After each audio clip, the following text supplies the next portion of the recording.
knife in his hand and starts walking towards the officer. The officer tells the individual repeatedly to drop the knife, to stop advancing on him. And the way it's being described initially, you gotta understand some of this stuff is just preliminary. The individual has what I would describe as a 1,000-yard stare at the officer, just looking straight at him, not obeying any type of commands to drop the knife or anything. In fact, tells the officer that he wants to die. The officer, as the individual continues to advance on him, the officer discharges his firearm several times at the individual. The individual collapses. The officers immediately move in, disarm the individual, and render first aid until Jacksonville Fire Rescue Department arrive on scene. The individual was transported to a hospital, and he has since died from his injuries. I'll take any questions that you have, and if I can kind of clarify one thing.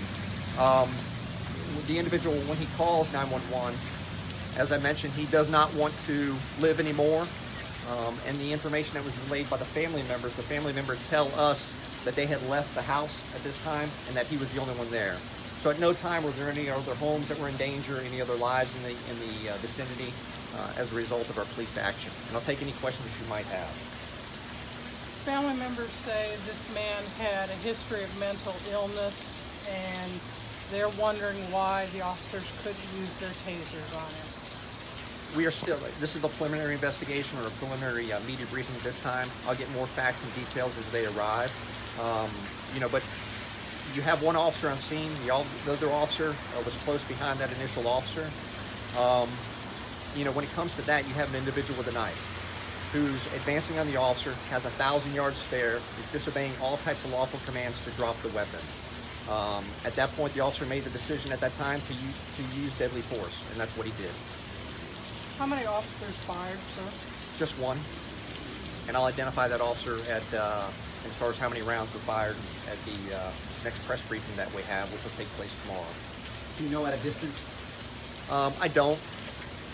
I'll know that at the follow-up. Any other questions? Has the sheriff's office been called to this address before for disturbances? I haven't verified that myself. I've been told that we've been out here several times, and again, I'll have that more information later. How does it work on your end of it as a responding officer when you know, or at least have information that the person you're dealing with might have some sort of mental, psychological issue? Well, as you know, for the officers that are out here handling the calls for service, as well as all the members of the Jacksonville Sheriff's Office, we receive training in the academy on how to deal with people with mental illness, as well as whenever we're on scene with them also. So, I mean, it just kind of, you've got to take that into consideration whenever you're responding to these calls, individuals that have mental illness.